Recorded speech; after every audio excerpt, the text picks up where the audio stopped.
dias from San Gervasi. This is the Rorschach Spain update from the 31st of December 2025. Quick summary of what's going down in Spain. First up this week, migration statistics. According to the NGO Caminando Fronteras, more than 3,000 migrants died trying to reach Spain by sea in 2025. The Right to Life Monitoring 2025 report recorded 3,090 deaths, including 192 women and 437 minors. While lower than the over 10,000 deaths in 2024, the organization warns the toll remains alarmingly high. Overall, migrant arrivals to Spain fell sharply in 2025, down around 40%, with a nearly 60% drop in arrivals to the Canary Islands, Spain's southernmost region and a key landing point. Despite the decrease in numbers, the Canary route remained the deadliest, accounting for the most deaths. Meanwhile, on Tuesday, the 30th, news outlet El País reported that a real estate project owned by the noble family La Casa de Alba is pushing more than 70 families out of their long-term homes in central Madrid. The new management company, Bala Investment, has told tenants their leases will not be renewed due to planned renovations, sparking fears the apartment will be turned into tourist flats. Even though the House of Alba has confirmed the non-renewals, it has not said what it plans to do with the properties, drawing criticism amid growing concern over housing displacement driven by urban tourism. Related news, El País also published an insightful opinion piece on Thursday, the 25th, examining the cost of living crisis and the growing number of people turning to van life. Article features Antonio Domenech, a public school teacher in Madrid who lives in a motorhome, not out of romantic idealism, but as a practical response to soaring housing prices. After years of renting small rooms, he decided to buy a secondhand camper van for 22,000 euros in 2019. Domenech parks discreetly near his workplace, commuting by electric scooter, and keeps his living situation private from colleagues. The van gave him a professional edge, letting him take teaching posts in remote areas others avoided and helping him secure a permanent position. Even with a stable salary, he continues living in his motorhome to ease financial strain, a choice increasingly made worldwide. Check the full article with the link in the show notes. 'Tis the season, so our next story is about wine. According to a recent report by the Spanish Wine Interprofessional Organization released on Monday the 29th, the country's 22 billion euro wine industry is facing a generational crisis with an aging workforce and fewer young people entering the sector. The report says that over 22,000 younger workers will be needed in the coming years, as nearly 3/4 of current wine growers are over 51 years old. This problem is closely connected to the depopulation of rural areas as young people continue to move to the cities. Industry leaders warn that without generational renewal, vineyards in rural communities face decline. They argue that the sector must modernize, adopt sustainable practices, build digital skills, and present winemaking as a viable and attractive entrepreneurial career. Up next, at the end of 2025, the government quietly approved more than 2 billion euros in new defense spending. Ministers made the decision at the final Council of Ministers meeting of the year to avoid internal tensions within the ruling coalition, where military funding remains a sensitive issue. The government will spend over half of the money on new medium and heavy military transport trucks to improve the armed forces operations at home and abroad. It will also channel a significant portion into the long-delayed S-80 submarine program, including the purchase of new submarines scheduled for delivery between 2026 and 2030. The plan also allocates hundreds of millions of euros to strengthen cybersecurity, upgrade fuel, storage, and supply systems at the NATO-linked Rota naval base, and cover logistical support for naval arsenals.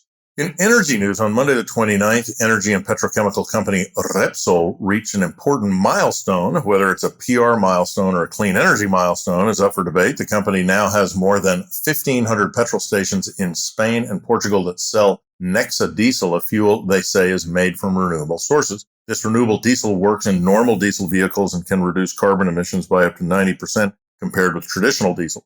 It's made from renewable materials and does not require drivers to buy a new car or change how they refuel. More than 40% of Repsol service stations now offer renewable fuels, showing that cleaner options are becoming widely available. Most cars on European roads still use internal combustion engines, despite the push towards electric vehicles. In an update on pensions, 2025 ended with record-breaking figures as newly retired salaried workers began receiving average monthly pensions of over 1,700 euros, the first time in the history of Spain's modern old age pension system, which dates back to the early 20th century. The Ministry of Inclusion reports this is roughly €200 higher than just 3 years ago. While the increase benefits retirees, it has pushed Social Security spending to historic levels. In 2025, total pension expenditure exceeded €200 billion, and monthly pension payrolls hit a new peak of over €13 billion in December. From the beginning of 2026, community pharmacies across Andalusia in the south of Spain will begin offering screening for colon cancer. It's been prioritized as part of wider efforts to improve early detection protocols following delays in other screening programs. The initiative stems from a 2024 agreement between the Andalus Public Health Service and Regional Council of Pharmacists to integrate pharmacies into prevention screening and health education programs to help decongest major health centers. Pilot scheme is currently underway, with selected pharmacies being accredited and trained by health quality agencies, ASCA. Also in Andalusia, on Monday the 29th, the town of Ibi was transformed into a flower-covered battleground during the annual Els Enfadinats festival, a tradition dating back more than 200 years and held on the Day of the Holy Innocents, which is Spain's equivalent of April Fool's Day. Members of a group called El Enfadinats, or Flowered Ones, wear military-style costumes and stage a mock coup symbolically taking control of the town, inventing absurd laws, and issuing fines that are later donated to charity. Speaking of new laws, new driving rules take effect on January 2026, introducing several major changes, the most controversial involving the V16 emergency beacon. The V16 replaces roadside warning triangles. In its approved form, they automatically transmit the vehicle's location during breakdowns and accidents. Confusion arose when some previously approved models were withdrawn for failing to have updated standards, which frustrated many drivers. Other reforms will include modernizing theory tests with video scenarios, requiring emergency corridors and traffic jams, removing all seatbelt exemptions, and enforcing low-emission zones in cities with over 50,000 residents.